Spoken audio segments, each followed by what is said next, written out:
Kimchi, the symbol, the flagship of Korean food, is mostly and largely produced in November in many houses. This is an annual event, so kimchi for a year is made within 1 to 2 days. That means a lot. This whole kimchi making event is called Gimjang. The tradition unfortunately is fading because it is literally backbreaking work, and the decent quality kimchi nowadays can be easily found at any supermarket in Korea. Many people seem to think making their own kimchi is not efficient at all, which is right at some point. Nevertheless, people like my mom, who's my boss today, and also whose favorite dish is kimchi, need to make their own kimchi. Because it is far less expensive, fresher, and arguably tastier than factory products. That being said, today I'm going to show you how my family makes kimchi for next year.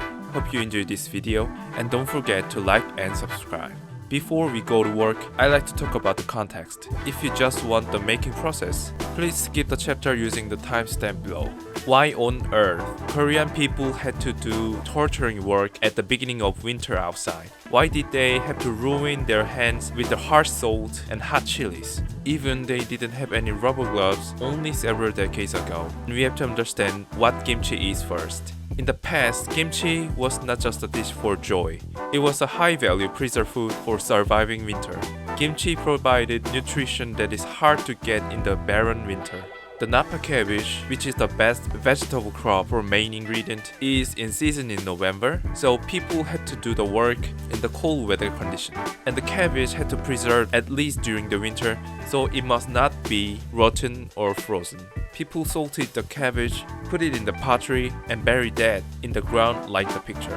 When there is no such thing like fridge, that method was the only choice to maintain the temperature. Throughout the winter, fermentation is naturally processed, and the signature umami, tangy, sour taste form. And that, in my opinion, is when most Korean cuisine began. Now you got the point.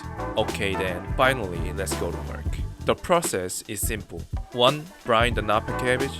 2. Make the marinade. 3. Apply the marinade to cabbage. 4. Store.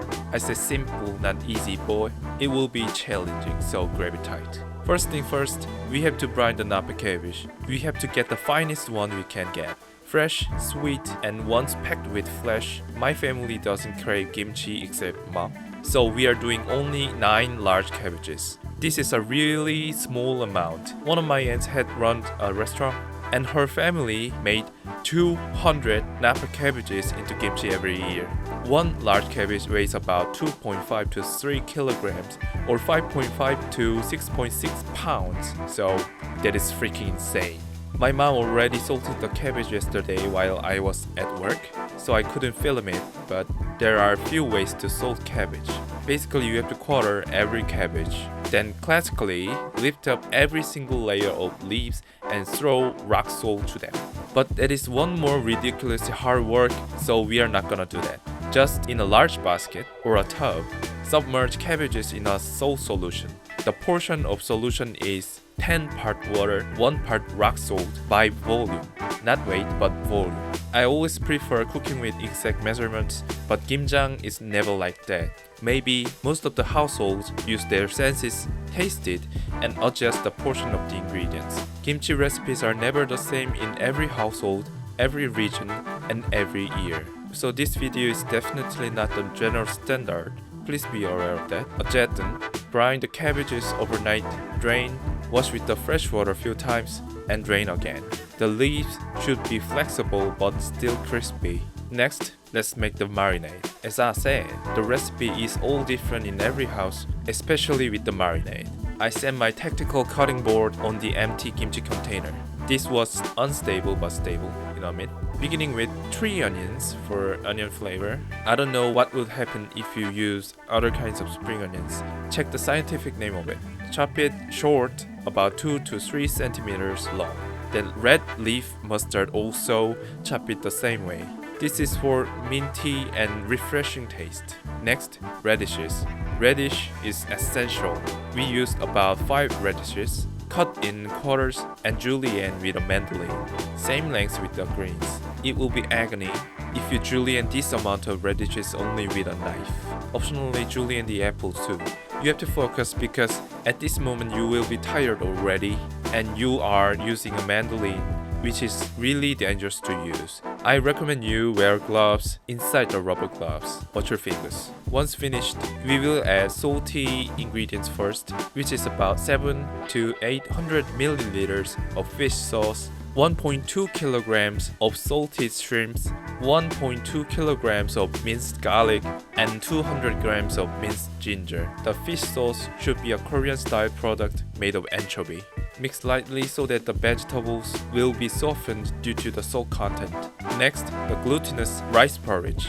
This is very important because it will be food for the lactobacillus, the good bacteria that makes fermentation. Its color is a little brown because we made a stock and boiled the rice in it. That stock consists of dried Alaska pollock and vegetables. Dried pollock is one of the authentic Korean ingredients, which is really common in Korea unlike other countries. Please check the pictures. I think you can replace this with the dried anchovies. The porridge should be completely cooled before adding.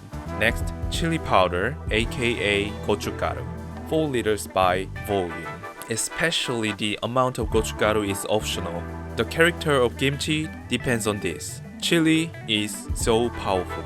It is so important to decide which kind of and how much chili powder you will use. It's up to your taste. I suggest you to add it little by little and taste it many times until you are satisfied. Lastly, for the sweetener, we are using homemade aronia syrup, about 800 milliliters. This is also a matter of choice. I think syrup made of sour fruit is good. Just avoid the fruit, which has a distinctive smell and taste.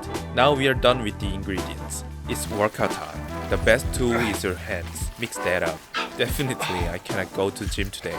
Don't forget to taste it with the napa cabbage leaf and adjust the flavor. Let's move on to the next step, which is applying the marinade. It looks simple, but it's not. Prepare work basket in front of you. Put a quarter cabbage and marinade in there. Lift every layer and apply. You have to apply stem side thoroughly and leaf side lightly. This detail is important. The stem side is thick and leaf side isn't, so you have to consider that. Let's watch it one more time. Apply more for the stem and less for the leaf. Leaf side is almost like just passing it. This is a matter of sense. Really hard to describe how much marinade to use. Please consult the video. Once finished, squeeze gently to make the marinade spread evenly and remove air pockets. Then open the very outer layer and wrap the whole piece. Look at that, beautiful. Finally, lay it in the container, cut side up. This is for preventing the liquid from sliding off. It is making cabbage hold all the precious juice. Repeat this until the cabbage runs out. We are using 9 cabbages, so 9 by 4 equals 36 pieces. If you use 200 cabbages, so 200 by 4 equals infinite, yeah? 36 pieces is more than enough for me. Once the container is full, get a sheet of plastic and cover the surface and make it impacted. This move effectively prevents oxidation. Great work guys, mission accomplished. Now you get the kimchi. If you don't have a pit to bury the pot, nor the kimchi refrigerator like many Koreans, store it in the fridge where the temperature is most stable. Temperature should be about 2 to 4 degrees Celsius if you want to keep it as long as possible, and if you want to ferment it fast, 5 to 10 degrees Celsius for about 15 to 20 days will do. The strong point of making kimchi for a year is that as time goes by, the taste of kimchi changes every month. On the day you make it, kimchi tastes fresh, salty, and sweet, and it's delicious. And as fermentation progresses, it gets more complex flavors. It's really hard to describe. It's another level of freshness. Really refreshing. Even well-fermented kimchi gets carbonated, which feels awesome.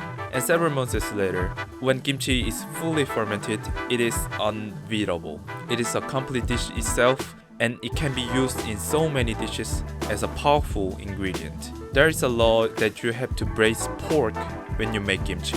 It's a felony if you skip that. I braised pork shoulder in makgeolli. It's kind of beer made of rice, doenjang, the Korean bean paste, garlic, ginger, soy sauce, and mirin. I'll show you the exact recipe in another video soon. The kimchi, braised pork, and makgeolli, These three are the only things I need now. Cheese. Only people who make it can experience this happiness. Maybe this is why people continue the tradition even though it is painful. That is it for today. Hope you guys find something interesting from this video. Please leave a like, comment, and subscribe. I really appreciate all your support. Thank you very much for watching. See you soon.